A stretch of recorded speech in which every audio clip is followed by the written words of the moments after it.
Praise Lord. जय मसीह की। मैं स्टैनली मैकवान, मेरे YouTube channel Hindi Gujarati Bible study में आपका स्वागत है। मेरे चैनल को आज अभी इसी वक्त आप सब्सक्राइब कर लीजिए और परमेश्वर ज्ञान में आप बढ़ते जाओ। अमेरिका बहुत बड़ा देश है, बहुत पावरफुल है, बहुत पैसे वाला भी है, जो पूरी दुनिया के ऊपर राज करता है। लेकिन मैं एक भविष्यवाणी आपको बताना चाहता हूँ कि आने वाले दिनों में बहुत जल्द अमेरिका के ऊपर हमला होने वाला है और वो हमला इतना भारी होगा कि अमेरिका पूर्ण रीति से ख़त्म हो जाएगा।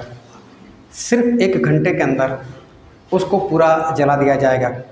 मुझे नहीं मालूम वहाँ पर परमाणु बम डाल दिया जाएगा या तो वहाँ पर कोई मिसाइल मार दी जाएगी या किस तरह से हमला होगा वो मैं नहीं जानता। लेकिन वो हमला कौन करने वाला है और वो कैसे और वो हमला क्यों करेगा वो मैं जानता हूँ। और बहुत जल्द ये घटना पूरी होने वाली। और अगर आप अमेरिका में रहते हो तो वहाँ से निकल आओ। अगर अपनी जान पसंद है, अपनी जान से प्रेम करते हो तो वहाँ से निकल आओ। लेकिन मैं कहता हूँ आप जितने भी लोग ये वीडियो देख रहे हो, मैं आपसे स्पष्ट कहता हूँ आप मेरी बात के ऊपर विश्वास नहीं करने वाले। आप विश्वास तब तक नहीं करोगे जब तक ये घटना हो जाएगी। और जिस दिन ये घटना हो जाएगी आप विश्वास करोगे, तब आपका वो विश्वास किसी काम का नहीं रहने वाला। उस वक्त आपको कोई फर्क नहीं पड़ने वाला। आप नाश में जाओगे और आपके लिए कोई उद्धार का रास्ता बाकी नहीं होगा। और इसलिए मैं कहता हूँ आज ही मान लो इस बात को। देखो ये किस तरह से होने वाला है वो जानने के लिए मेरे साथ इस वीडियो में अंत तक बने रहो।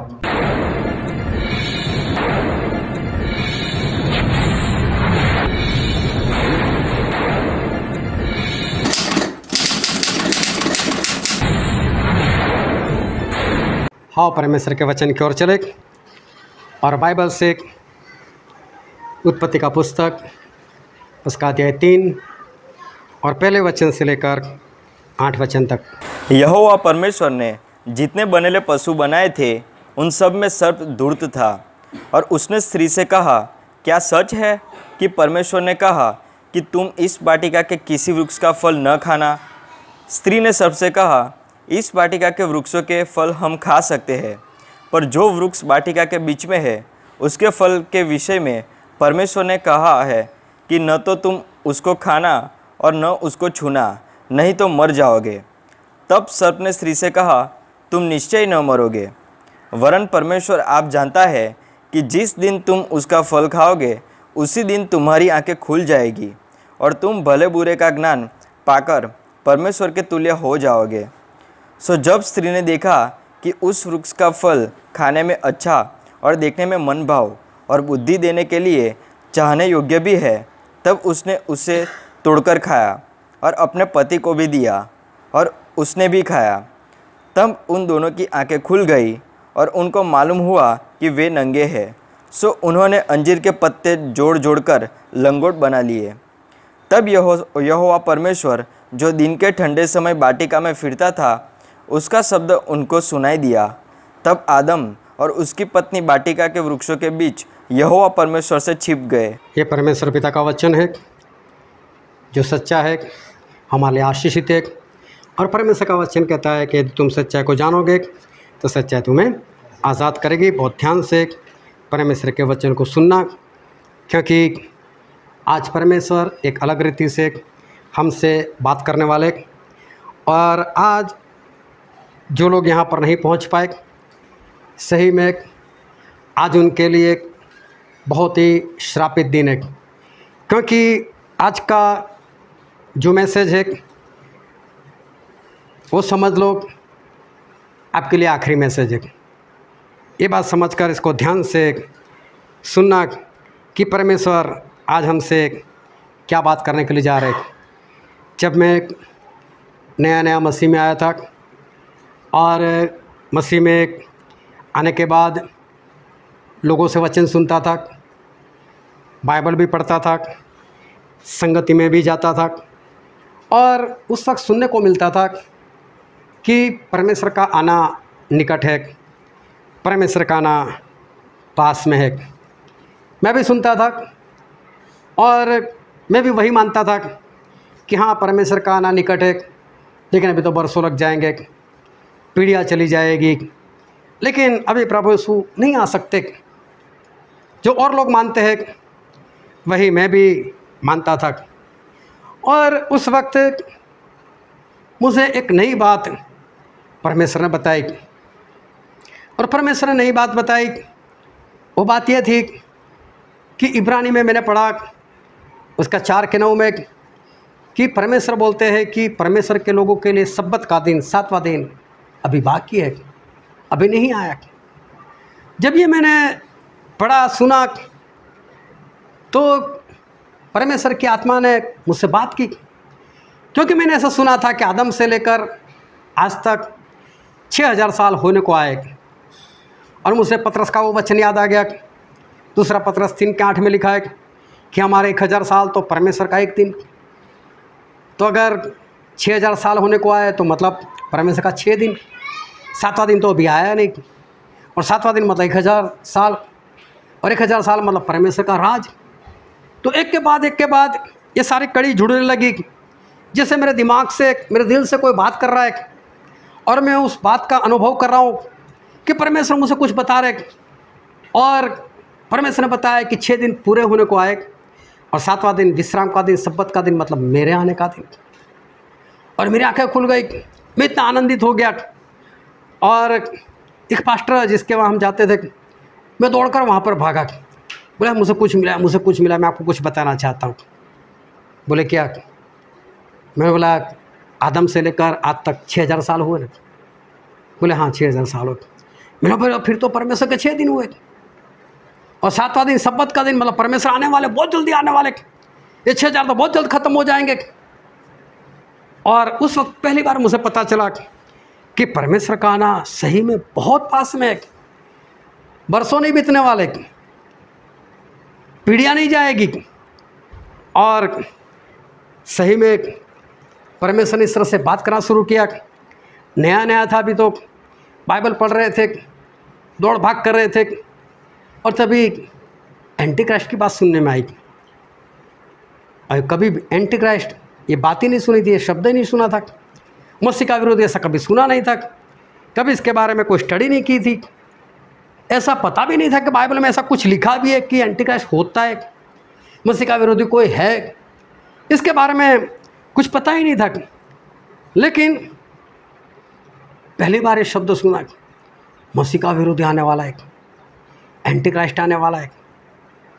और मैं सोच में पड़ गया, ये एंटी क्राइस्ट कौन है, ये मसीह का विरोधी कौन होगा। और तभी सितंबर महीने में 9वें महीने में 11वीं तारीख, और सऊदी अरब का एक इंसान उसामा बिन लादेन, एक आतंकवादी संगठन चलाने वाला, अल-कायदा का मुखिया, और उसने अमेरिका के ऊपर हमला कर दिया।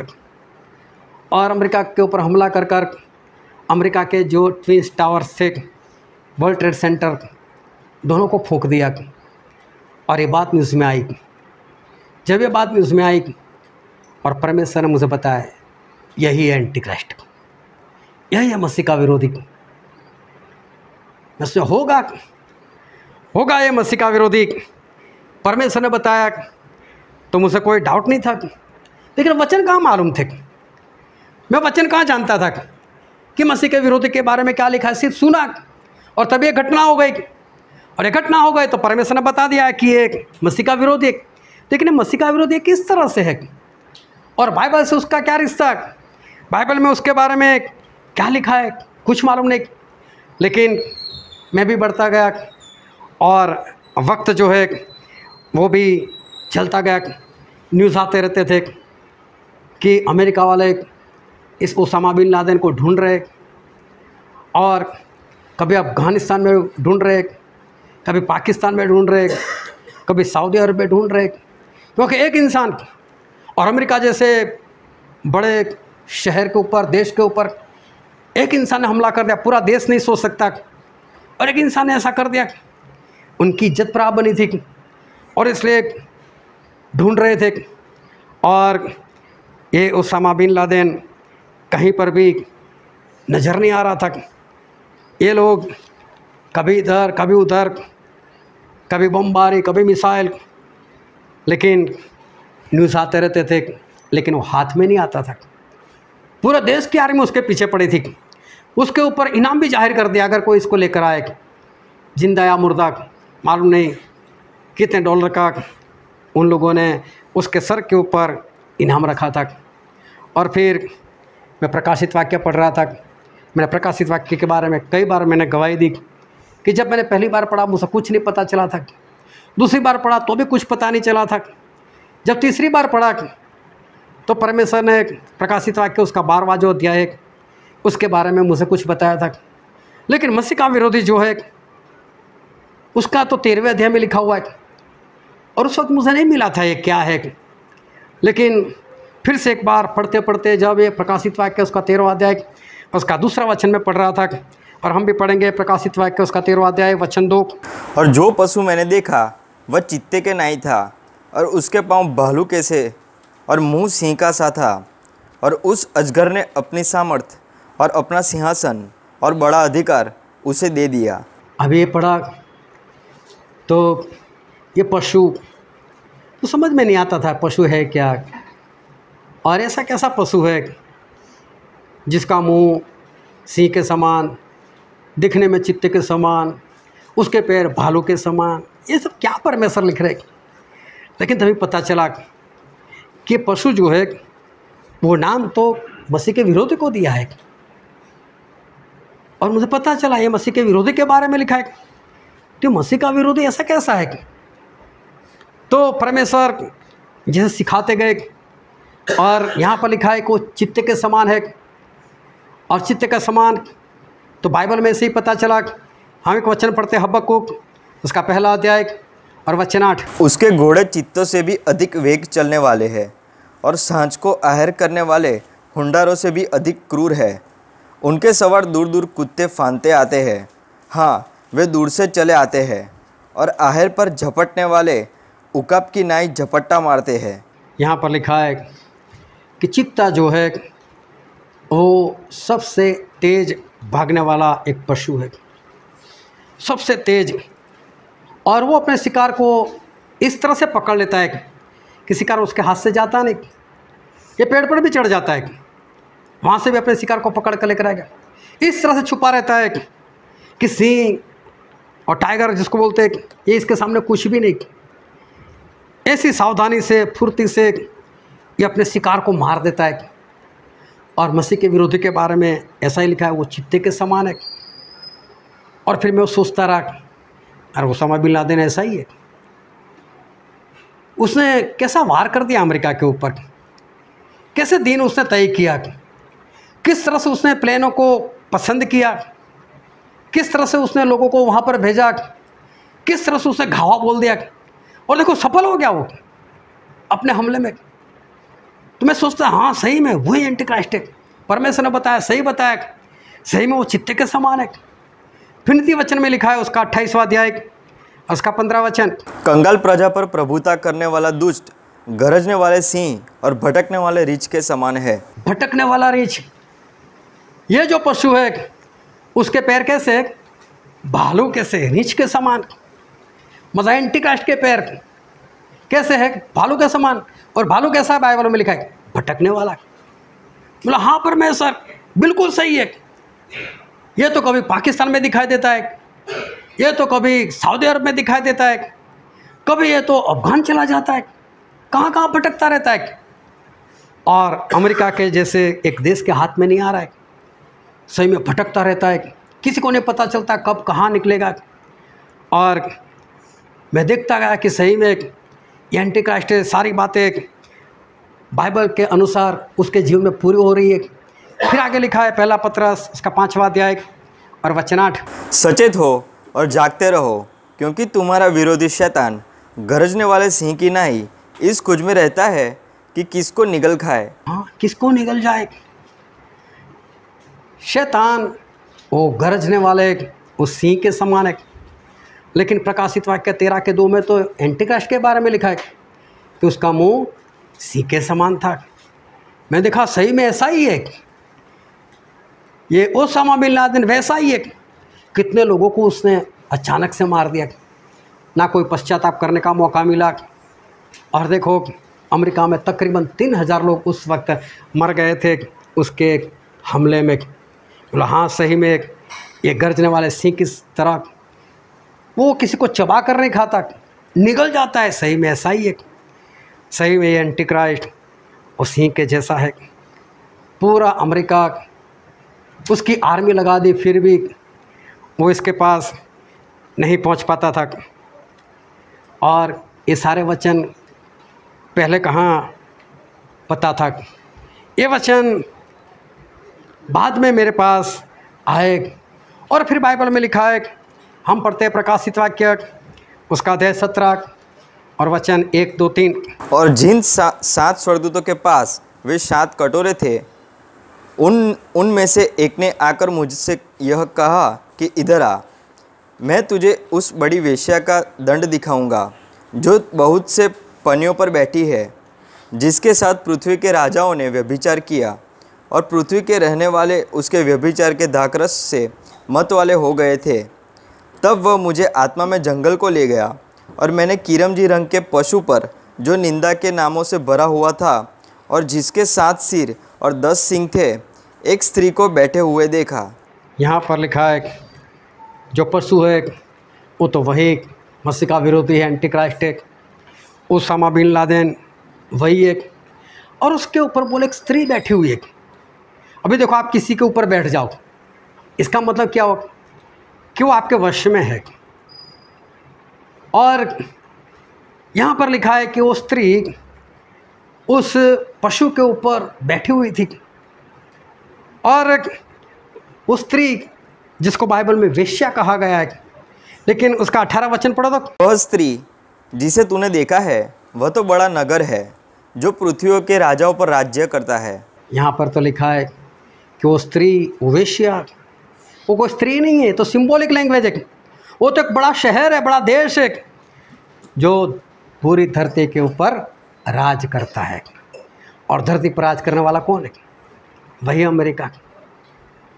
और ओसामा बिन लादेन का इतिहास पढ़ना, उसको खड़ा करने वाला अगर कोई है तो यही अमेरिका है। उन्होंने इसको खड़ा किया। जब रशिया ने अपनी आर्मी अफ़गानिस्तान में घुसेड़ दी थी और अफ़गान को मार रहा था, और रशिया अमेरिका का दुश्मन है, तो अमेरिका ने उसके साथ डायरेक्ट फाइट नहीं की, लेकिन अमेरिका ने पकड़ा इस ओसामा बिन लादेन को। उसको बोला मैं तुझे पैसा देता हूँ, लेकिन तू हथियार लेकर जा वहाँ का आतंकवादी को सहायता कर और रशिया वालों को भगाओ यहाँ से। और पाकिस्तान की जो जासूसी संस्था है ISI, उसका जो मुखिया है उसको अमेरिका वाले पैसे देते थे, और ISI वाले ओसामा बिन लादेन को पैसा देते थे, और वो ये आतंकवादी लोगों को पैसा देकर, हथियार देकर रशिया के सामने उसका इस्तेमाल करवाता था, और आखिर में रशिया को भागना पड़ा वहाँ से। तो ओसामा बिन लादेन को खड़ा करने वाला कोई और नहीं, ये वेश्या, ये स्त्री, ये अमेरिका ही है। ये सारी बातें पता चली। बोला हाँ परमेश्वर सब कुछ सही, आप जो बता रहे हो वही सब बाइबल में लिखा हुआ है, आपने तो ऐसे ही बता दिया था। लेकिन सही में ये बात तो बाइबल में लिखी हुई है। और फिर बाइबल में लिखा है प्रकाशित वाक्य उसका अध्याय 17 और वचन 16। और जो 10 सिंह तूने देखे वे और पशु उस वेश्या से बैर रखेंगे और उसे लाचार और नंगी कर देंगे और उसका मांस खाएंगे और उसे आग में जला देंगे। हालेलुया। आप लोगों को नींद कैसे आती है? सो मत जाओ, शांति से बैठो और पढ़ो, सुनो ईश्वर का वचन। ये सोने का वक्त नहीं है। मैंने बोला जो आज लोग नहीं आए ना, उनके लिए आज का दिन सही में बहुत शापित है। आज जो वचन है समझो, उसका आखिरी वचन समझ लो इसको, और इसलिए मैं बोलता हूँ ध्यान से समझो इसको। अगर नींद आती है तो पानी आपके पास पड़ा है, मुँह पर छींटे मार दो, लेकिन जागते रहो। तो यहाँ पर लिखा है कि वो पशु मतलब कौन है? थोड़ा जोरों से बोलो। एंटीक्राइस्ट। और वो वेश्या कौन है? अमेरिका। तो यहाँ पर 16वें वचन में हमने पढ़ा कि वो मसीह का विरोधी, वो पशु किससे बैर रखेंगे? अमेरिका से, वेश्या से। तो देखो है कि नहीं बैर? ओसामा बिन लादेन इससे, अमेरिका से बैर रखता है कि नहीं? बोले उसे नंगी करेगा, उसको जला देगा। वो पुनरुत्थान हो तो बाद में होगा, लेकिन ये जब लिखा गया तब तो ट्विन टावर्स की भी बात नहीं हुई थी। लेकिन देखो बैर रखता था तभी तो उसने ट्विन टावर्स को उड़ा दिया ना। ये सारी बातें बाइबल में लिखी है। उसे एक के बाद ये सारी बातें मुझे पता चलने लगी। और उस वक्त, मैं 2001 की बात कर रहा हूँ, उस वक्त भी मैंने लोगों को पुकार कर कहा। 2002 में भी मैंने लोगों को पुकार कर कहा एंटीक्राइस्ट आ चुका है, मसीह का विरोधी ये ओसामा बिन लादेन ही है, वही है मसीह का विरोधी।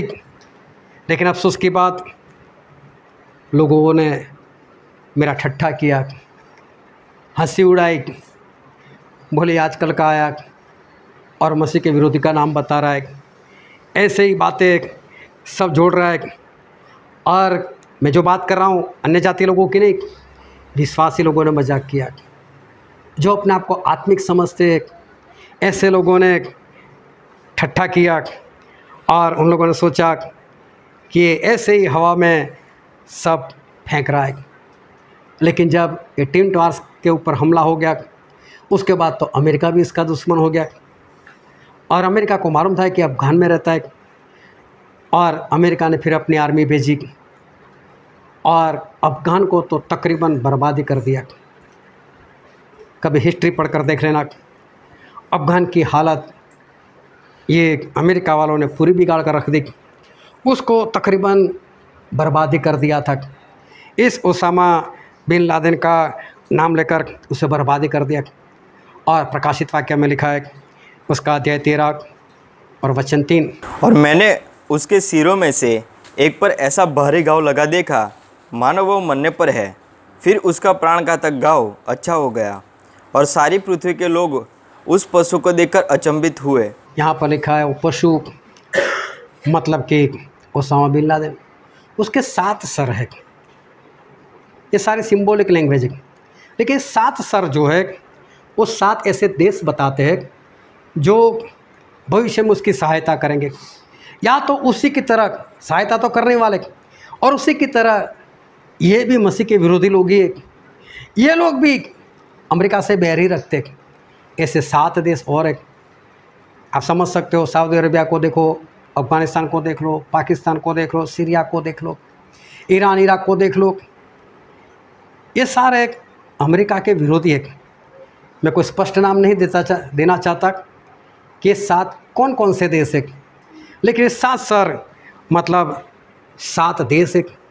और बोले उसमें से एक सर इतना घायल हो गया, कैसा लगा कि सर ख़त्म हो गया, लेकिन उसका घाव वापस भर गया। और पूरी दुनिया इस पशु को देखकर, एंटीक्राइस्ट को देखकर अचंभित हो गई, बोले जिंदा रहा। लेकिन ये जो सर है वो तो समझ लो कि एक देश की बात की है। और हम देखते हैं कि किस तरह से ये देश की बात की है। हम पढ़ते उसका 17 अध्याय, प्रकाशित वाक्य उसका 17 अध्याय और वचन 9। इसका स्पष्टीकरण ज्ञानी मन करे, वे 7 सिर 7 पहाड़ है जिन पर वह स्त्री बैठी है। यहाँ पर लिखा है कि वो 7 सर, वो तो 7 पहाड़ है जिसके ऊपर स्त्री बैठी है। फिर 10वां वचन पढ़ो। और वे 7 राजा भी है, 5 तो गिर चुके हैं और एक अभी है और दूसरा अब तक आया नहीं। और वो 7 राजा भी है। 7 सर मतलब 7 पहाड़। 7 पहाड़ तो उसका भी मतलब बताया राजा। तो राजा होता है तो फिर देश होता है, तो इसका मतलब सर क्या हुआ? देश हुआ। तो जो 7 सर है वो 7 देश है। उसमें से एक तो अफगानिस्तान पक्का ही है, उसको तो अमेरिका वालों ने पूरी रणनीति से उस वक्त तक बर्बादी कर दिया था।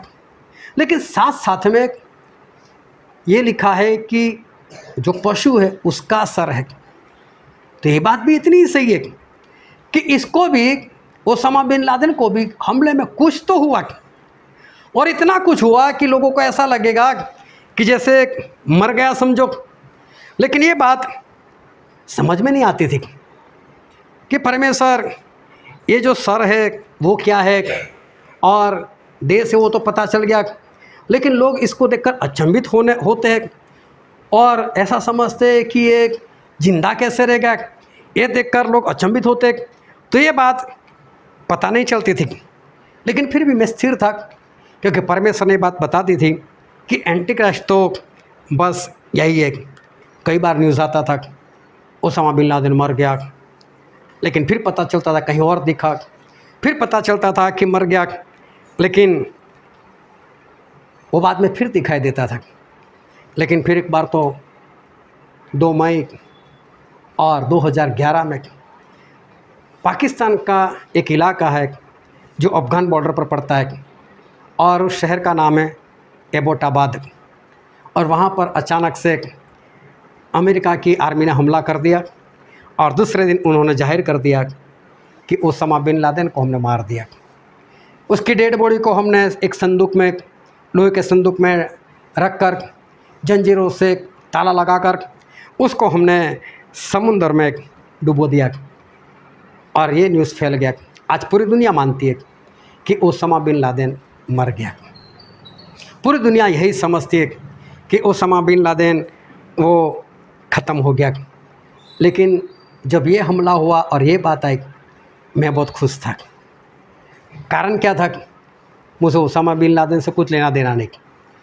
खुश होने का कारण ये था कि अमेरिका वालों ने उसकी डेड बॉडी किसी को नहीं बताई कि देखो ये इसकी डेड बॉडी, किसी को डेड बॉडी नहीं बता पाए वो लोग। लेकिन मेरे खुशी का कारण था परमेश्वर का वचन, क्योंकि परमेश्वर का एक वचन ऐसा है, हम बाइबल में पढ़ते हैं, प्रकाशित वाक्य उसका पहला अध्याय और वचन 8। प्रभु परमेश्वर वह जो है और जो था और जो आने वाला है, जो सर्वशक्तिमान है, यह कहता है कि मैं ही अल्फ़ा और ओमेगा हूँ। यहाँ पर प्रभु से ऐसा कहते हैं कि प्रभु परमेश्वर जो है, प्रभु परमेश्वर जो थे, और प्रभु परमेश्वर जो आने वाले हैं। इस शब्द को समझना कि हम त्रिएक परमेश्वर को मानते हैं, पिता परमेश्वर, पुत्र परमेश्वर और पवित्र आत्मा परमेश्वर। लेकिन यहाँ पर लिखा है वो परमेश्वर, कौन से परमेश्वर? जो है मतलब आज है, जो थे मतलब भूतकाल बन चुके थे, नहीं थे कि एक ज़माने में, और प्रभु यीशु 3 दिन के लिए थे, हो गए थे, मर गए थे। उनकी डेड बॉडी वो कब्र में थी 3 दिन के लिए, और यहाँ पर स्पष्ट किया है कि प्रभु परमेश्वर मतलब कौन से परमेश्वर? तो कि वो परमेश्वर जो है, जो थे और जो आने वाले, और वही प्रभु यीशु अपने लोगों को लेने के लिए और विरोधियों का नाश करने के लिए एक बार फिर आने वाले।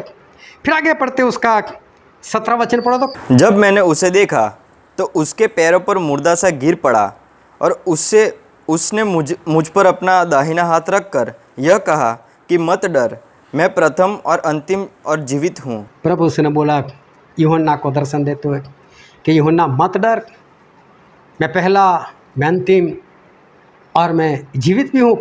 लेकिन आगे पढ़ो उसका 18 वचन। मैं मर भी गया था और अब देख मैं युगानुयुग जीवता हूँ। हाँ, मैं मर भी गया था। देखो प्रभु से खुद ऐसा बोल रहे, मैं मर भी गया था, जो है, जो थे और जो आने वाला है। इसका मतलब यही है मैं आज हूँ, और भूतकाल में ऐसा हुआ था कि मैं नहीं था, मतलब मर चुका था, और एक भविष्य वचन में आने वाला भी हूँ। ऐसा प्रभु यीशु के लिए लिखा गया। उसका मतलब यही है कि प्रभु यीशु कुछ वक्त के लिए मरे हुए थे, और ऐसे ही शब्द ओसामा बिन लादेन के लिए भी इस्तेमाल किए गए। ऐसे ही शब्द, और हम बाइबल में पढ़ते प्रकाशित वाक्य उसका 17 अध्याय और वचन 8। जो पशु तूने देखा यह पहले तो था पर अब नहीं है, और अथाह कुंड से निकलकर विनाश में पड़ेगा, और पृथ्वी के रहने वाले जिनके नाम जगत की उत्पत्ति के समय से जीवन की पुस्तक में लिखे नहीं गए, उस पशु को देखकर कि पहले था और अब नहीं, और फिर आ जाएगा, अचंबा करेंगे। हालेलुया। यही शब्द anti Christ Osama bin Laden के लिए भी लिखा है। वो पहले तो था, अब नहीं, ऐसा लिखा है, अब नहीं है। मतलब प्रभु यीशु के सिवा कोई नहीं है जो मुर्दों में से जिंदा हो उठ सके। तो इसका कहने का मतलब है कि अब नहीं है, मतलब लोगों ने उसको मान लिया कि मर गया, लेकिन वो कहीं ना कहीं पर तो है, जो आज हमारे लिए एक मिस्ट्री है, आज हमारे लिए ये रहस्य है, लेकिन वही आने वाला है। और देखो, इसकी डेड बॉडी अमेरिका वालों ने नहीं बताई।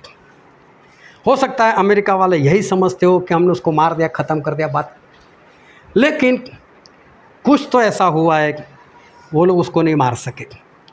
वो आज भी जिंदा है, और बाइबल में उसके लिए लिखा है कि उसके दाहिने हाथ और उसकी आंख के ऊपर तलवार आएगी। उसका एक हाथ जो है हो सकता है कट गया हो सकता है उसका हाथ काम ना कर रहा हो भी, और उसकी एक आंख फूट गई होगी जब अमेरिका ने हमला किया, लेकिन वो किसी तरह से तो बच गया है। आज हमारे पास इसका कोई सबूत नहीं, और सबूत है तो सिर्फ बाइबल कि उसके बारे में ये बात लिखी हुई है कि जो पहले था अब नहीं है, और वही आने वाला है।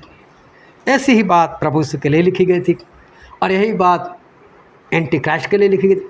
ये बात भी तो पूरी हुई, जो पहले समझ में नहीं आती थी मुझे कि परमेश्वर सारी बातें, लेकिन ये बात कहाँ है। लेकिन 2011 में ये बात भी पूरी हो गई कि जैसा परमेश्वर ने बताया कि यही एंटी क्राइस्ट है, और एंटी क्राइस्ट के बारे में जितने वचन लिखे वो सारे इसके अंदर वो पूरे हो गए। बड़े बड़े पास्टर, बड़े बड़े स्टडी करने वाले वो लोग बताते हैं कि जो पोप है वो एंटी क्राइस्ट है। तो कई लोग बताते हैं कि अमेरिका का जो प्रेसिडेंट है वो एंटी क्राइस्ट है।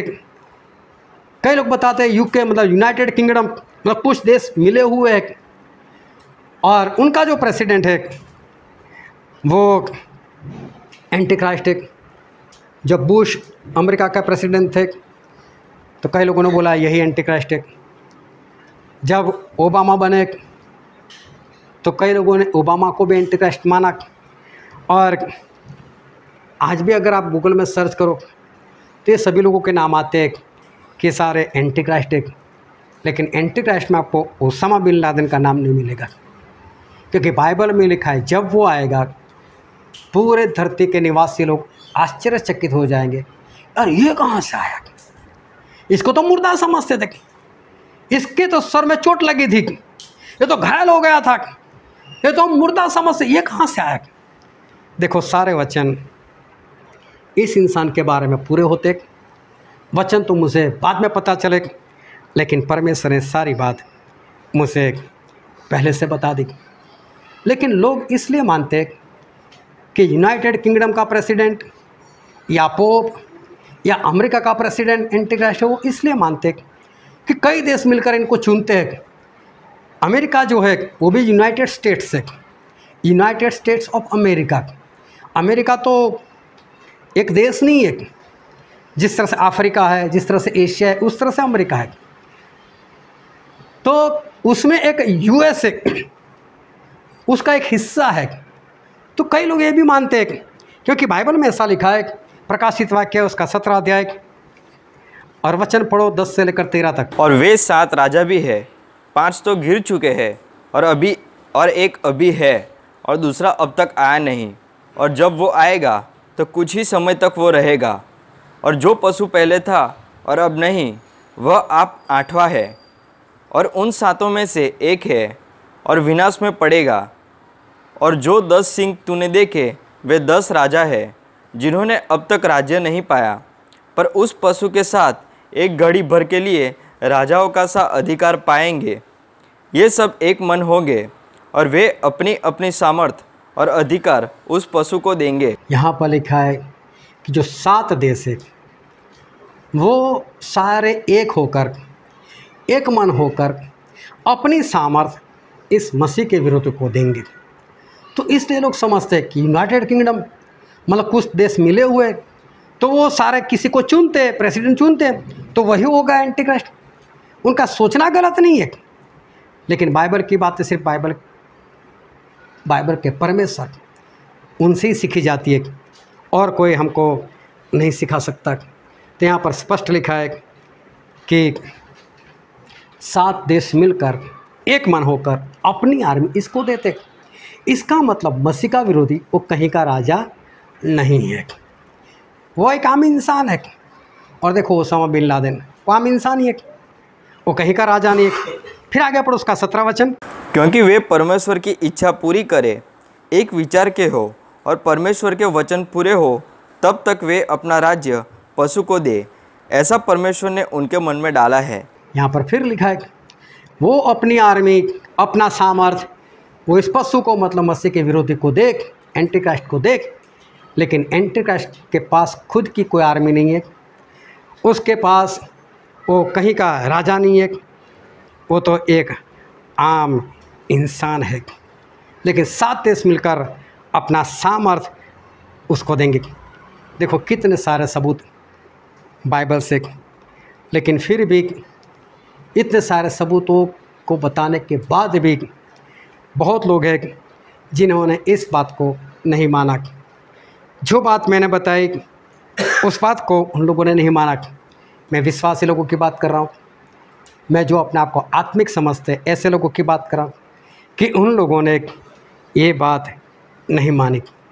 लेकिन जब दूसरे लोग बिना वचन, बिना बाइबल, बिना आत्मा ऐसे कुछ भी बोल देते और मालूम नहीं लोग किस तरह से उनके ऊपर भरोसा कर लेते, मालूम नहीं किस तरह से लोग ऐसी बातों के ऊपर विश्वास कर लेते।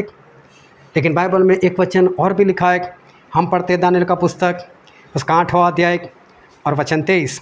और उन राज्यों के अंत में जब अपराधियों का घड़ा भर चुका होगा, तब एक क्रूर चेहरे वाला और गहरी बातें समझने वाला एक राजा उठेगा। यहाँ पर लिखा है ओसामा बिन लादेन के बारे में, एंटी क्राइस्ट के बारे में। बोले क्रूर चेहरे वाला मतलब लोगों को मार दे ऐसा, और गहरी बातें समझने वाला। सही में ये एंटी क्राइस्ट है, वो गहरी बातें समझ लेता है, उसका दिमाग बहुत पावरफुल है। सोचो उसने अपना दिमाग कैसे लगाया। मैं बोलता हूँ आपको कोई करोड़ रुपया दे दे, आपको कोई अरबों रुपया दे दे, और देने के बाद सिर्फ इतनी बात कहे कि जाकर अमेरिका में हमला कर दो बस, वो भी पूरे देश के ऊपर नहीं, जाओ किसी एक ही बिल्डिंग को गिरा कर बताओ, तो आप क्या करोगे मालूम? लो है भाई पैसे, मैं काम नहीं कर सकता। और इसने देखो किस तरह से वहाँ पर काम किया, कोई ज़्यादा खर्च भी नहीं हुआ इसका। इसने क्या किया, कुछ आतंकवादी को तैयार किया, गरीब लोगों को, उनको बोल दिया मैं तेरे घर वाले को दे दूंगा 10 लाख 20 लाख जो भी है, और उनको प्लेन की ट्रेनिंग दी, प्लेन कैसे उड़ाते पूर्ण तरह से ट्रेनिंग दी। उसके बाद अमेरिका के वीज़ा दिलवा दिए और उनको पूरा ट्रेन कर कर अमेरिका भेज दिया, पूरे प्लान के साथ। डेट फिक्स की गई, टावर फिक्स किए गए कि अमेरिका की सबसे बड़ी जो बिल्डिंग है, 2 बिल्डिंग है, उसको ही उड़ाना है। और किस तरह से उसको उड़ा सकते, कोई बम नहीं, बम का इस्तेमाल नहीं, कोई मिसाइल नहीं, सिर्फ प्लेन से उड़ाना है। तो कैसे उड़ाएंगे? तो उसने आइडिया लगाया कि ऐसे प्लेन देखो कि जो प्लेन लंबी सफ़र पर डायरेक्ट जाता हो। समझो हमको यहाँ से अमेरिका जाना है, तो पहले दुबई में रुक जाओ, वहाँ से आगे कोई और देश में रुक जाओ, फिर आगे चलो। तो प्लेन वाले क्या करते हैं, 2-4 घंटे वहाँ पर होल्ड करते, अपनी टंकी में और पेट्रोल डलवा देते, फिर आगे चलते। लेकिन समझ लो कि आपको मोटरसाइकिल से यहाँ से चेन्नई जाना है, तो आपकी मोटरसाइकिल की टंकी कितनी, 8 लीटर 10 लीटर, इतने में नहीं पहुँच पाओगे, तो आपको बीच में रुकना पड़ेगा, 2-3 बार पेट्रोल डलवाना पड़ेगा। लेकिन इससे क्या सोचा, ऐसे प्लेन देखो जो डायरेक्ट दूर जाने वाले हो, कौन सी तारीख को निकलने वाले, वो देखो डायरेक्ट जाने वाले होंगे, तो पेट्रोल एडवांस में चाहिए, तो पेट्रोल एडवांस में चाहिए तो टंकी बड़ी होगी उनकी, ज़्यादा पेट्रोल होगा। और पेट्रोल एक ऐसी चीज़ है कि जो जल्दी से ब्लास्ट करती है, कभी करना नहीं। लेकिन मैं एक बात बताता हूँ, छोटी सी बोतल लेना कांच की, उसके अंदर पेट्रोल डालना, वो दिया बनाते हैं ना, बस ऐसे ही करना, वो ब्लास्ट हो जाएगा। करना नहीं कभी। पेट्रोल बम इसी को बोलते हैं। और प्लेन में जो पेट्रोल आता है वो फर्स्ट वाला, हम जो इस्तेमाल करते हैं वो सेकंड है, लेकिन प्लेन में होता है फर्स्ट वाला पेट्रोल, और बहुत जल्दी ब्लास्ट होता है।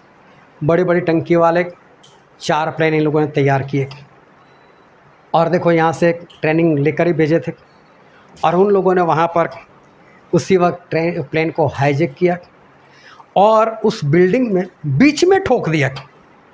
क्यों बीच में ठोक दिया? कि बीच में जाएगा प्लेन तो ख़त्म हो जाएगा, बिल्डिंग को भी कुछ नुकसान होगा, लेकिन पेट्रोल की टंकी जो बीच में है ब्लास्ट होगा, तो ब्लास्ट कैसे होगा? ऐसे होगा, नीचे भी जाएगा, ऊपर भी ब्लास्ट होगा, और बिल्डिंग नीचे भी गिर जाएगी, ऊपर वाले भी गिर जाएगी। देखो अब दिमाग तो देखो, ना किसी का सहारा लिया, ना किसी देश का सहारा लिया, ना किसी आर्मी का सहारा लिया, खुद का दिमाग देखो। और कितने कम खर्चों में प्लेन किसका? अमेरिका का। पेट्रोल किसका? अमेरिका का। बिल्डिंग किसकी गिराई? अमेरिका की। गहरी बातें समझने वाला इंसान है। सोचो इसका दिमाग कितना पावरफुल है, जबरदस्त पावरफुल। ये है anti Christ, Osama bin Laden anti Christ. वो इस वेश्या से बैर रखेगा, और बैर के कारण देखो इसका दिमाग पावरफुल, तो देखो कितना पावरफुल इसका दिमाग है। और तभी ये सारी बातें मैं समझ रहा था, और परमेश्वर बता रहे थे, और तभी रैप्चर की बातें आने लगी। रैप्चर का मतलब होता है मंडली का उठाया जाना। और सुनने में आया कि ओसामा बिन लादेन खड़ा होगा, उससे पहले प्रभु यीशु आएंगे और अपनी मंडली को लेकर वो चले जाएंगे। मैं सोच में पड़ गया कि यार ये आने से पहले प्रभु यीशु आएंगे और प्रभु यीशु आकर अपने लोगों को लेकर चले जाएंगे, फिर धरती पर है ही कौन? सारे उसी के हैं। तो इसको आने की ज़रूरत ही क्या है? इसको खड़ा होने की ज़रूरत ही क्या है? और जब मैंने ये सारी बातें सुनी, मेरे दिमाग में नहीं बैठ रही कि प्रभु से पहले कैसे आ सकते। और बाइबल में भी लिखा है, बाइबल से भी पता चला, दूसरा थेसलोनिकी उसका 2 अध्याय और 1, 2, 3 वचन। हे भाइयों, अब हम अपने प्रभु यीशु मसीह के आने और उसके पास अपने इकट्ठे होने के विषय में तुमसे विनती करते हैं कि किसी आत्मा या वचन या पत्री के द्वारा, जो कि मानो हमारी ओर से हो, यह समझकर कि प्रभु का दिन आ पहुंचा है, तुम्हारा मन अचानक अस्थिर न हो जाए और न तुम घबराओ। किसी रीति से किसी के धोखे में न आना, क्योंकि वह दिन न आएगा जब तक धर्म का त्याग न हो ले और वह पाप का पुरुष अर्थात विनाश का पुत्र प्रकट न हो। देखो पौलुस ने थेसलोनिका की जो मंडली थी उनको पत्र लिखते हुए बात बताई कि देखो हम आपसे विनती करते हैं कि हमको प्रभु के पास इकट्ठा होना है, प्रभु हमको लेने के लिए बादलों के ऊपर आने वाले हैं और हमें वहाँ बादलों के ऊपर इकट्ठा होना है। लेकिन धोखा मत खाना, ना मेरी पत्री से, ना किसी वचन से, किसी के भी धोखे में मत आना, क्योंकि वो दिन मतलब प्रभु का आना, वो दिन तब तक नहीं आएगा जब तक पाप का पुरुष विनाश का पुत्र प्रकट ना हो। और पाप का पुरुष विनाश का पुत्र मतलब एंटी क्राइस्ट, जब तक वो प्रकट ना हो उससे पहले प्रभु यीशु नहीं आएंगे। कितना स्पष्ट, कितनी सीधी सी बात लिखी हुई है, मालूम नहीं लोग मान नहीं रहे, लोग इस बात को समझ नहीं रहे। दुनिया में 90% मसीह के लोग, विश्वासी लोग, आत्मिक समझने वाले लोग ऐसे हैं जो ये बात को नहीं मानते, नहीं समझते। वो यही समझते कि नहीं पहले प्रभु यीशु अपने लोगों को आकर लेकर चले जाएंगे।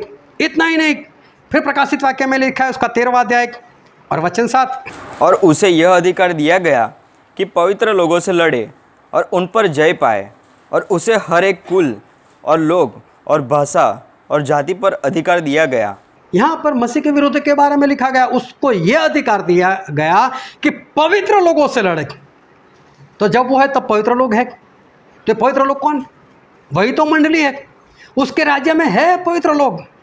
ये मंडली है, उठाई नहीं गई, तभी तो पवित्र लोगों से लड़ता है। तभी तो उनको उनके ऊपर विजय भी प्राप्त करता है। लेकिन लोग इस बात को नहीं समझ रहे, ना एंटी क्राइस्ट की बातों को समझ रहे, ना ये बात समझ रहे। फिर आगे पढ़ते उसका 15 अध्याय 15 वचन। और उसे उस पशु की मूरत में प्राण डालने का अधिकार दिया गया कि पशु की मूरत बोलने लगे, और जितने लोग उस पशु की मूरत की पूजा न करें उन्हें मरवा डाले। यहाँ पर लिखा है जो उस पशु मतलब मसीह के विरोधी की जो मूर्ति है उसकी आराधना ना करे, उसकी पूजा ना करे, उसको मरवा दे। तो कौन लोग पूजा नहीं करेगा? कौन होंगे जो इसकी आराधना नहीं करेंगे? मसीह के लोग होंगे वही, मंडली होंगे वही। तो उसके राज्य में मंडली के लोग तो है, पवित्र लोग तो है। तो फिर मंडली उठाई गई कैसे? लेकिन लोग समझ नहीं पा रहे। आगे पढ़ो उसका 16 और 17 वचन। और उसने छोटे बड़े, धनी, कंगाल, स्वतंत्र, दास सबके दाहिने हाथ या उनके माथे पर एक एक छाप लेने को कहता है कि उसको छोड़ जिस पर छाप अर्थात उस पशु का नाम या उसके नाम का अंक हो और कोई लेन देन न कर सके। वो लोगों के सर के ऊपर या तो दाहिने हाथ में एक मुहर देता है, एक निशान देता है। वो निशान अगर किसी के पास नहीं तो लेन देन नहीं कर सकता। तो इसका मतलब मुहर नहीं लेने वाले लोग हैं ना वहाँ पर। जिसने मुहर नहीं ली तो कौन नहीं लेगा मुहर उसकी? परमेश्वर के लोग, मंडली, पवित्र लोग। तो इसका मतलब जब मसीह का विरोधी इस धरती पर होगा तब मंडली के लोग इसी धरती के ऊपर है, वो उनके साथ ज़बरदस्ती करेगा। लेकिन मसीह के लोग मरने के लिए तैयार हो जाएंगे, लेकिन उसकी जो मुहर है, उसका निशान है, वो नहीं लेंगे। फिर बाइबल में लिखा है प्रकाशित वाक्य उसका 9वां अध्याय और वचन 1 से लेकर 4। और जब 5वें स्वर्गदूत ने तुरही फूंकी तो मैंने स्वर्ग से पृथ्वी पर एक तारा गिरा हुआ देखा, और उसे अथाह कुंड की कुंजी दी गई। और उसने अथाह कुंड को खोला, और कुंड में से बड़ी भट्ठी का सा धुआं उठा, और कुंड के धुएं से सूर्य और वायु अंधियारे हो गए। और उस धुएं में से पृथ्वी पर टिड्डियाँ निकली, और उन्हें पृथ्वी के बिच्छुओं की सी शक्ति दी गई। और उनसे कहा गया कि न पृथ्वी की घास को, न किसी हरियाली को, न किसी पेड़ को हानि पहुंचाओ, केवल उन मनुष्य को जिनके माथे पर परमेश्वर की मुहर नहीं है। यहाँ पर फिर एंटी क्राइस्ट के ज़माने की बात की।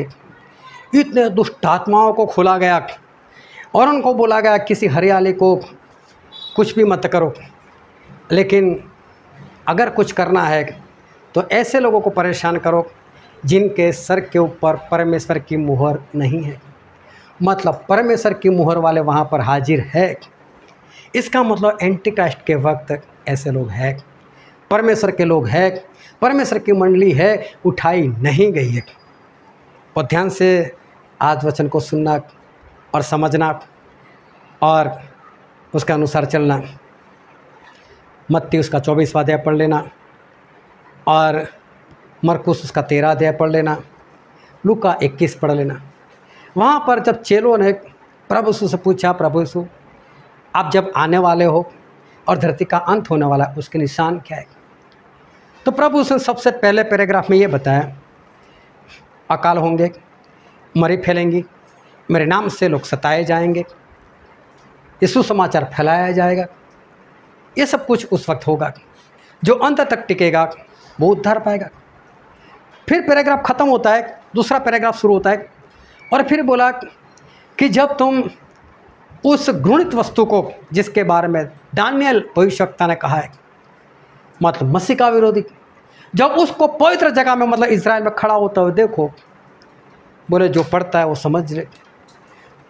तो बोले आप लोग भाग जाना, मतलब मसीह के लोगों को बोला आप लोग भाग जाना। इसका मतलब ये सारी विपत्ति आएगी, फिर मसीह का विरोधी आएगा, फिर मसीह का विरोधी आएगा। उसके बाद बोला ये सारी विपत्तियों के बाद, मसीह के विरोधी के 7 साल के बाद, फिर परमेश्वर प्रभु यीशु के निशान आसमान के बादलों पर आप आते हुए देखोगे। ये तीनों चैप्टर में स्पष्ट लिखा है, पहले कुछ विपत्तियाँ, फिर एंटी क्राइस्ट का राज, और उसके बाद प्रभु यीशु का आना। और प्रभु यीशु एंटी क्राइस्ट से पहले नहीं आने वाले। और फिर प्रकाशित वाक्य में लिखा उसका 20वां अध्याय और वचन 4। फिर मैंने सिंहासन देखे, उन पर लोग बैठे हुए थे, और उनको न्याय करने का अधिकार दिया गया। और उनकी आत्माओं को भी देखा, जिनके सिर यीशु की गवाही देने और परमेश्वर के वचन के कारण काटे गए थे, और जिन्होंने न तो उस पशु की और न तो उसकी मूरत की पूजा की थी और न उसकी छाप अपने माथे और हाथों पर ली थी, वे जीवित होकर मसीह के साथ 1000 वर्ष तक राज्य किया। यहाँ पर लिखा है कि मैंने उन आत्माओं को देखा जिन्होंने अपने सर प्रभु यीशु की गवाही देने के कारण और प्रभु यीशु के वचन के कारण कटवा दिए थे, और जिन्होंने अपने सर या हाथ के ऊपर मसीह के विरुद्ध की मुहर नहीं ली थी और उसकी मूर्ति की पूजा नहीं की थी, ऐसी आत्माओं को मैंने जिंदा होते हुए देखा। उन लोगों ने प्रभु यीशु के साथ 1000 साल राज किया। मैं प्रभु यीशु के दूसरे आगमन में ये लोग थे। और यह आगमन कब हुआ? मसीह के विरोध के बाद। तभी तो लिखा है कि जिसने उसकी मूर्ति की पूजा नहीं की थी और जिसने उसकी मुहर नहीं ली थी। ये सारे वचन ये स्पष्ट करते हैं कि पहले एंटी क्राइस्ट आएगा, उसके बाद में ही प्रभु यीशु आएंगे। फिर भी लोग नहीं मानते। कई बार बताया, कई बार तो मैंने उनसे सवाल किया, चलो आप एक वचन तो बताओ जिसमें ऐसा लिखा हो कि प्रभु यीशु पहले आ जाएंगे। कोई वचन नहीं उनके पास, और फिर भी नहीं मान रहे। और मालूम है लोग क्यों नहीं मानते? वो क्या सोचते हैं? उनको ऐसा, हम तो प्रभु के लोग, हमारे ऊपर विपत्ति क्यों आएगी? हम तो परमेश्वर के लोग हैं, हम तो प्रभु यीशु की दुल्हन, प्रभु यीशु हमारे दुल्हा है। क्या दुल्हा दुल्हन को मार मार कर लेकर जाता है? क्यों हमको मारे वो? क्यों हमको विपत्ति में लेकर जाए? इन लोगों को पता नहीं चलता। इन लोगों का मानना है कि प्रभु यीशु ने हमसे इतना प्रेम किया कि अपनी जान दे दी, अपना लहू बहाया, अरे भाई हमको नरक में डाल देंगे। कितने प्रेमी हो, कितने दयालु है, क्यों हमको नरक में डाल देंगे? क्या वो हमको नरक में तड़पते हुए देखेंगे? अरे वो धनवान तो वहीं पर था। लेकिन लोगों की सोच ऐसी है, उनको ऐसा लगता है कि नहीं, प्रभु यीशु हमें नरक में नहीं डालेंगे। कई लोग तो ऐसे हैं जो मेरी ऐसी बातें करते हैं, ये तो हर बार मरने की बातें करता है, बस हर बार डराता है, हर बार मरने की बातें बाइबल से सिखाता है। और हमारे परमेश्वर जीवन देने वाले परमेश्वर है, और जब परमेश्वर जीवन देने वाले परमेश्वर है तो मरने वाली बातें क्यों करता है? सही में मुझे आदत हो गई है, मैं डराता ही रहता हूँ लोगों को। लेकिन मैं बहुत स्पष्ट कहता हूँ, शैतान डरता है परमेश्वर से, लेकिन विश्वासी नहीं डरते। विश्वासी नहीं डरते, अपने आप को आत्मिक समझने वाले नहीं डरते। वो बिंदास से परमेश्वर की आज्ञा से इधर उधर जा रहे, वो नहीं डरते। क्या है प्रभु यीशु का लहू, क्या है प्रभु यीशु का मांस, ना नहीं ना, जा जा, कोई नहीं डर है, कुछ भी नहीं है। शैतान तो विश्वासी और आत्मिक कहलाने वाले लोगों से अच्छा है कि परमेश्वर ने बाइबल में उसके बारे में लिखा, वो डरता है। मसीह के लोग नहीं डरते, वो लोग नहीं डरते, वो लोग बिंदास है। उनको तो ऐसा है, प्रभु दयालु है, कृपालु है, वो जीवन देने वाले परमेश्वर। ये मरने की बात क्यों बता रहा है? ये मरने की बात क्यों बार बार कर रहा है? लेकिन मैं स्पष्ट बोलता हूँ, मुझे तो आदत ही है, मैं कभी भी मरने की बात करने वाला हूँ। मेरे पास आकर ये मत सोचना कि मैं कभी अच्छा अच्छा सिखाऊंगा आपको जिसमें जीवन की बातें हो, और मैं बोलूँगा परमेश्वर बहुत दयालु, आपको जीवन देंगे, आपको स्वर्ग में ले लेंगे। ऐसा झूठा प्रचार मैं नहीं करने वाला, क्योंकि प्रभु यीशु जीवन देने वाले परमेश्वर है। वो कहते हैं कि शैतान नाश करने के लिए, घात करने के लिए, नष्ट करने के लिए, लेकिन मैं लोगों को जीवन मिले और बहुत आयत का जीवन मिले, इसलिए मैं आया हूँ। लेकिन फिर भी परमेश्वर प्रभु ने कभी जीवन देने की बात नहीं की, उन्होंने मौत की बात की। और बाइबल में एक वचन पढ़ते हैं, यूहन्ना उसका 8वां अध्याय और वचन 21। उसने फिर उनसे कहा, मैं जाता हूँ और तुम मुझे ढूंढोगे और अपने पाप में मरोगे। जहाँ मैं जाता हूँ वहाँ तुम नहीं आ सकते। क्या बोला प्रभु से? जहाँ मैं जाता हूँ स्वर्ग में तुम नहीं आ सकते, तुम तो तुम्हारे पाप में मरोगे। बोला कि नहीं प्रभु ने मरने की बात? अच्छी बात है कि मैं जहाँ जाऊँगा वहाँ तुमको लेकर जाऊँगा, बोला ऐसा बोला? मैं जहाँ जाता हूँ वहाँ तो तुम आ भी नहीं सकते, तुम तो तुम्हारे पापों में मरोगे। आगे पढ़ो उसका 24वां वचन। इसलिए मैंने तुमसे कहा कि तुम अपने पापों में मरोगे, क्योंकि यदि तुम विश्वास न करोगे कि मैं वही हूँ, तो अपने पापों में मरोगे। फिर प्रभु ने बोला 2 बार कि तुम पापों में मरोगे। जो जीवन देने वाले परमेश्वर खुद मौत की बातें कर रहे कि तुम मरोगे। वो खुद मौत की बात कर रहे। इतना ही नहीं, बाइबल में और भी लिखा है। हम पढ़ते इब्रानी उसका 10वां अध्याय और 26 से लेकर 31 पढ़ो तो। क्योंकि सच्चाई का ज्ञान प्राप्त करने के बाद यदि हम जानबूझकर पाप करें तो पापों के लिए फिर कोई बलिदान बाकी नहीं। हाँ, कोई बलिदान बाकी नहीं। एक बार आपने सच्चाई जान ली, एक बार आपने इस वचन को जान लिया, आपने पवित्र आत्मा को जान लिया, और उसके बाद अगर जानबूझकर सच्चाई को जानकर जानबूझकर पाप करो तो क्या प्रभु साहब के लिए बार बार बलि देंगे? बार बार मानेंगे?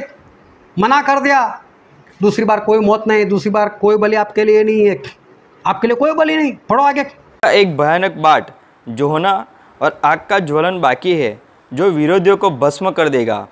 जबकि मूसा की व्यवस्था का न मानने वालों 2 या 3 जनों की गवाही पर बिना दया के मार डाला जाता है, तो सोच लो कि वह कितने और भी भारी दंड के योग्य ठहरेगा जिसने परमेश्वर के पुत्र को पाँव से रौंदा और वाचा के लहू को जिसके द्वारा वह पवित्र ठहरा गया था अपवित्र जाना है और अनुग्रह की आत्मा का अपमान किया। क्योंकि हम उसे जानते हैं जिसने कहा कि बदला लेना मेरा काम है, मैं ही बदला दूंगा। और फिर यह कि प्रभु अपने लोगों का न्याय करेगा।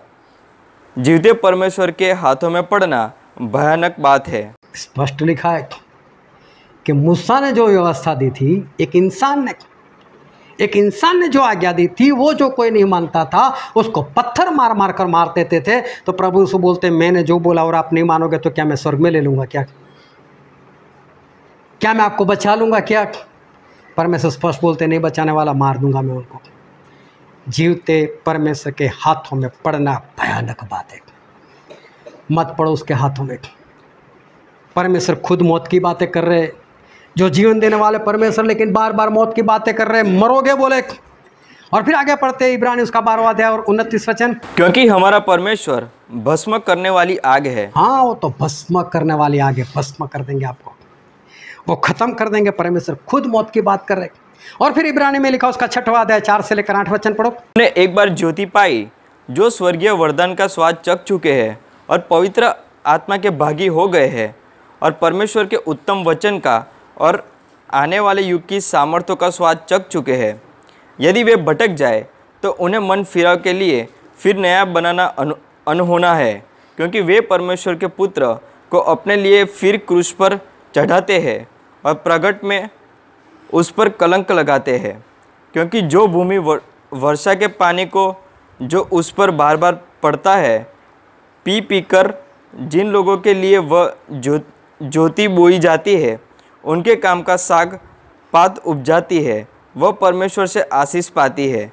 पर यदि वह झाड़ी और उठकंटारे उगाती है तो निकम्मी और श्रापित होने पर और उसका अंत जलाया जाना है।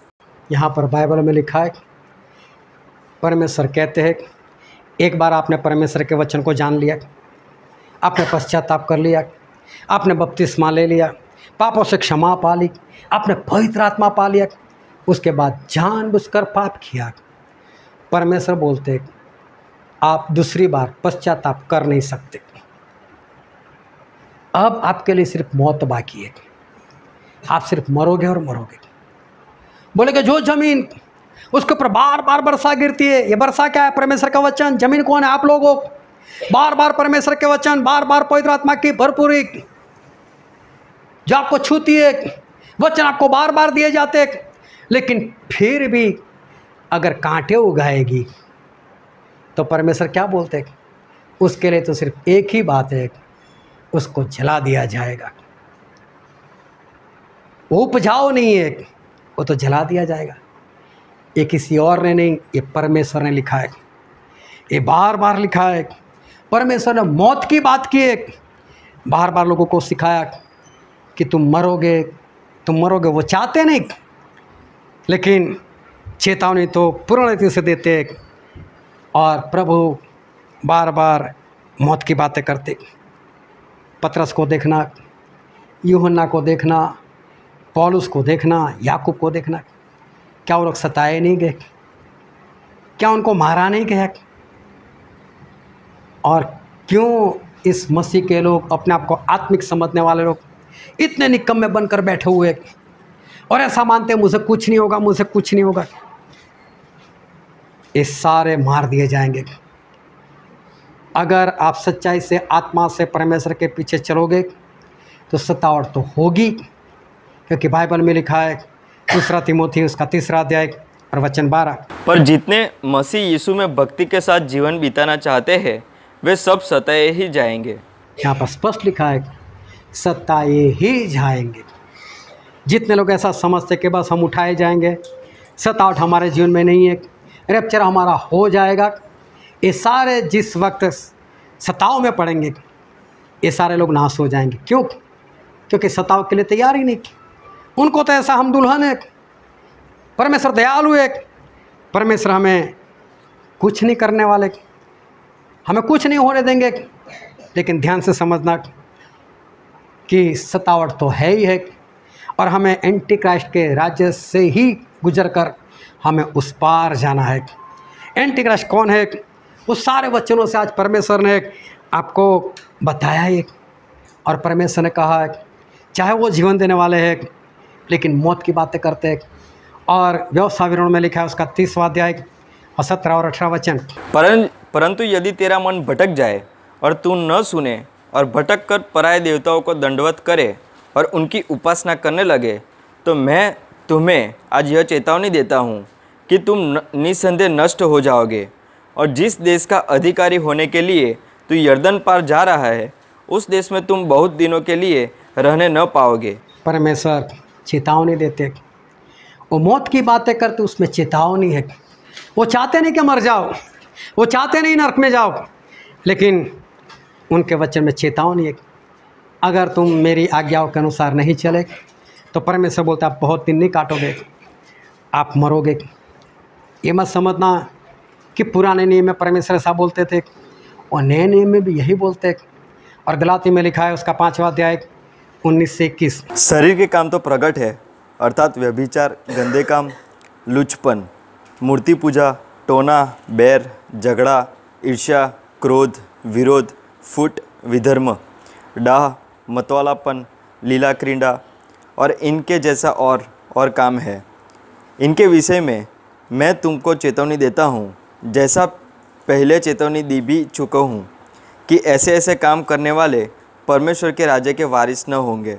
यहाँ स्पष्ट लिखा है कि जो इस देह के काम करता है उनमें से कोई भी स्वर्ग के राज्य में नहीं जाने वाले। ये चेतावनी है, मौत की बात है, लेकिन परमेश्वर सही में हमको चेतावनी देते।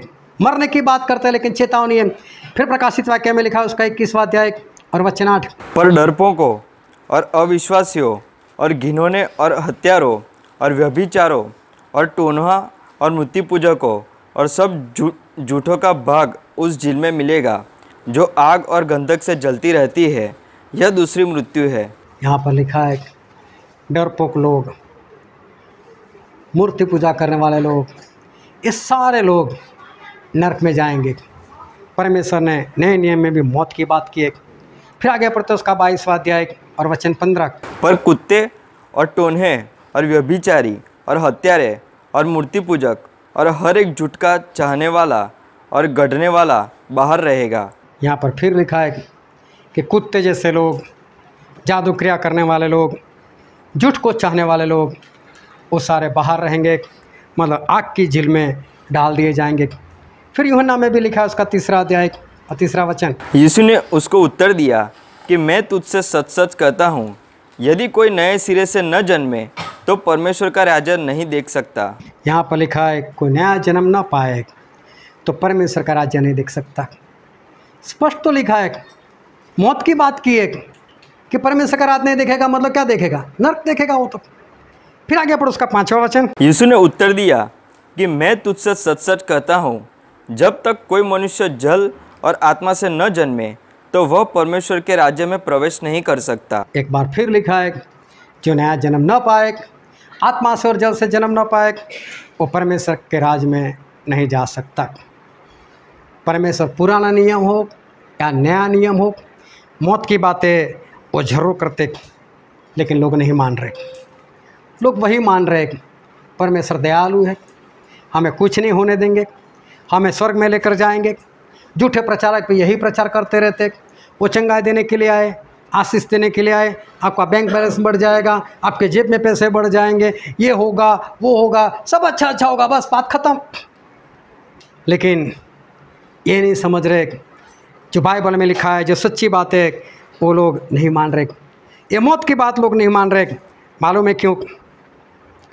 लोगों की सोच यही है, होता होगा ऐसा, ऐसे कैसा होता होगा? कभी ऐसी बातें सुनी है? कभी सुने एंटीक्राइस्ट आएगा? कभी सुना है उसका राज होगा? कभी सुना है इतनी भगदड़ी मच जाएगी? कभी सुना है कि ऐसे कोई अपनी मुहर लेकर आएगा, लेन देन नहीं कर पाएंगे? कभी सुना ऐसा? कभी अकाल पड़ेगा? कभी सुना ऐसा? और लोग ये बातें नहीं समझ रहे। लेकिन नूह के ज़माने में यही बात हुई थी। नूह को परमेश्वर ने बोला कि नूह 40 दिन 40 रात बरसात आएगी। जब नूह ने ये बात सुनी, नूह 500 साल के थे और उन 500 साल में एक भी बार नूह ने बरसात नहीं देखी थी। इब्रानी 11 के 7 में लिखा है कि जो बात नूह ने आज तक देखी नहीं थी, बरसात क्या है नहीं मालूम। लेकिन पूछा नहीं, प्रभु बरसात मतलब क्या? नहीं पूछा। वो क्या परमेश्वर, बरसात ठीक है, जो होगा जल प्रलय आएगा, दुनिया डूब जाएगी, कोई बात नहीं, मैं बनाता हूँ ना जहाज बनाना शुरू कर दे। और लोगों ने देखा ये बूढ़ा नूह क्या रहा है? ए नूह क्या कर रहे हो? वो जहाज बना रहा हूँ। फिर जा समुद्र के किनारे जा, इतना बड़ा जहाज लेकर वहाँ कैसे जाएगा? अरे नहीं, समुद्र मेरे पास आने वाला है, आसमान से बरसात होने वाली है, बहुत सारा पानी आने वाला है, ये दुनिया डूब जाएगी। पागल है, 500 साल में कभी देखा तूने दुनिया डूब गई? कभी पानी के एक बूंद ऊपर से नीचे आते होते ना देखा? ये बरसात क्या है? अरे बादल आएंगे, उसमें से पानी गिरेगा। बादल वो कौन सी बात? कभी देखा तूने 500 साल में? अरे तेरे से तो हम अच्छे 25 साल के 50 साल के, हम में इतनी अकल है। ये नू तू सठिया गया, ठट्ठा किया। होता होगा ऐसा।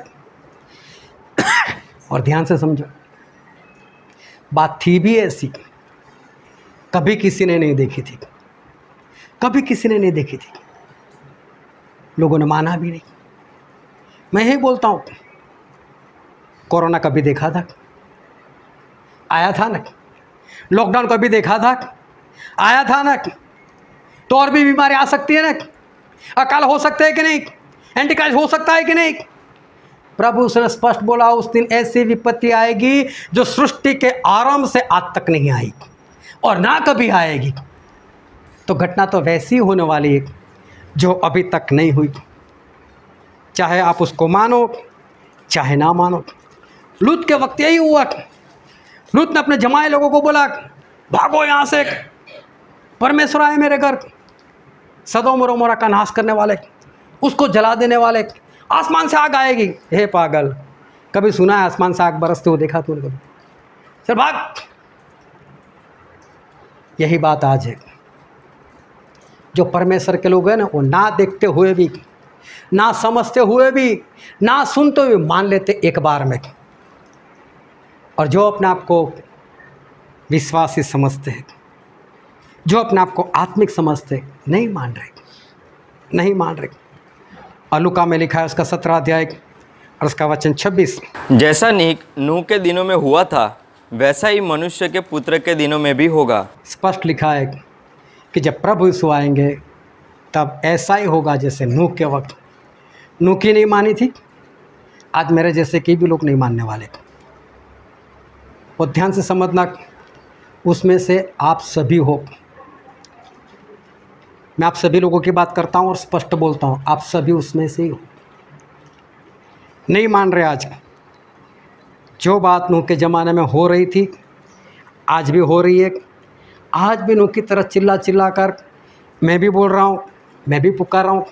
मालूम नहीं कौन से घमंड में आप लोग जी रहे हो, मालूम नहीं कौन सी अवस्था में आप लोग जी रहे हो, और आपको ऐसा लगता है कि बस हम बचाए जाएंगे, हम अच्छे हैं, प्रभु से तो बचाना चाहते, बस हम लोग बच जाएंगे और मौत की बात सुनना भी नहीं चाहते।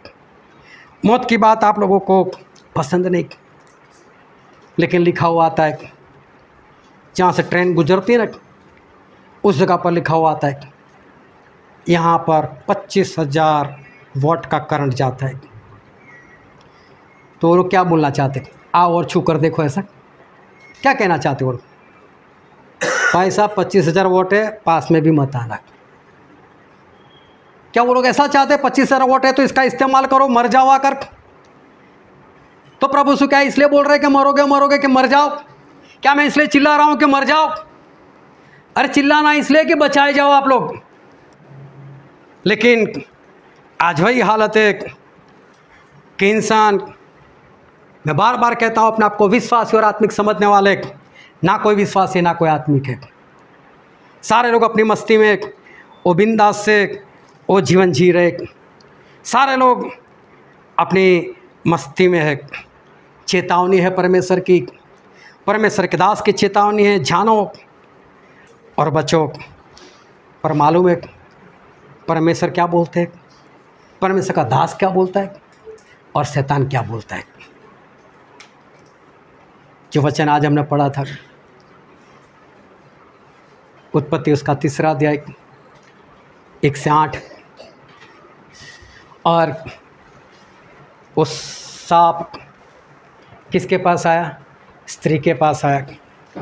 स्त्री को आकर बोलता है, ए स्त्री, क्या परमेश्वर ने तुम्हें एदन बाग के सारे फल खाने को मना किया? बोले नहीं, हम सारे फल खा सकते, बस एक ही फल, सांप जहाँ पर तू अभी बैठा हुआ है ना, वही ये भले बुरे का जो पेड़ है ना, बस उसका फल हम नहीं खा सकते। बोले क्यों परमेश्वर ने ऐसा बोला? बोले परमेश्वर ने ऐसा बोला कि खाओगे तो मर जाओगे।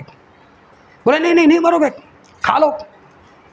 लेकिन परमेश्वर ये जानते हैं कि जिस दिन आप खाओगे, भले बुरे का ज्ञान पाकर आप परमेश्वर के समान हो जाओगे, इसलिए परमेश्वर मना कर रहे, आप परमेश्वर के जैसे हो जाओ, खाओ।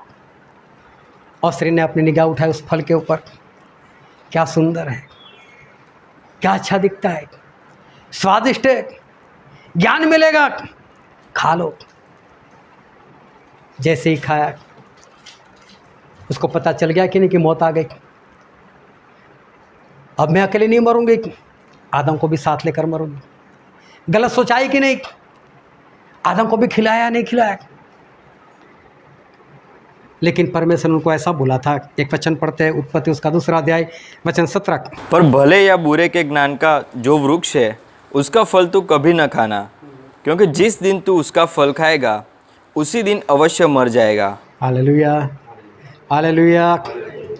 ध्यान से समझना, बाइबल की शुरुआत एक ही कपल की, अभी तो हवा बनी भी नहीं थी, उससे पहले सबसे पहले परमेश्वर ने कौन सी बात की? आदम को मौत की बात की।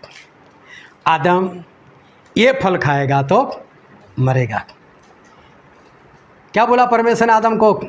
ऐसा बोला, जीवन के पेड़ का तू फल खाएगा और हमेशा जीवित रहेगा। जीवन की बात की, वो तो था ही। क्या बात की? हे आदम, अगर ये भले बुरे का पेड़ और उसका फल अगर तूने खाया, जिस दिन खाएगा उसी दिन मर जाएगा। तो प्रभु ने कौन सी बातें की? मौत की बातें की। मुझे जवाब देते रहना, परमेश्वर ने कौन सी बातें की? मौत की बातें की। और उसका 3 अध्याय और 4 वचन पढ़ो तो। तब सर्प ने स्त्री से कहा, तुम निश्चय न मरोगे। शैतान ने क्या बोला? जोरों से बोलो, शैतान ने क्या बोला? नहीं मरोगे। प्रभु ने क्या बोला? मरोगे। और शैतान ने क्या बोला? नहीं मरोगे। अब समझ में आती है बात? परमेश्वर और परमेश्वर के लोग एक ही बात बोलेंगे, आप मरोगे। क्यों? ये चेतावनी है। और शैतान क्या बोला? छू लो ना, 25,000 वोट, कुछ नहीं, थोड़ी सी गुदगुदी होगी, वो तो बाद में पता है। प्रभु आपका सिंहासन, मैं तो अभी नीचे था। चल नरक में जा, नरक में जा। नहीं पता चलता है इंसान को। उनको ऐसा परमेश्वर जीवन की बातें करते नहीं, परमेश्वर मौत की बातें करते। परमेश्वर के लोग मौत की बातें कर, चेतावनी देते, लेकिन शैतान क्या बोलते हैं? कुछ नहीं होगा, नहीं मरोगे, कुछ नहीं होगा। और ध्यान से संबंध रख, स्त्री को किसकी बात अच्छी लगी? स्त्री मतलब कन्या, कन्या मतलब दुल्हन, दुल्हन मतलब मंडली। किसकी बात अच्छी लगती है उसको? जोरों से बोलो। हाँ, आपको किसकी बात अच्छी लगती है? दुल्हन नहीं हो, आपको किसकी बात अच्छी लगती है?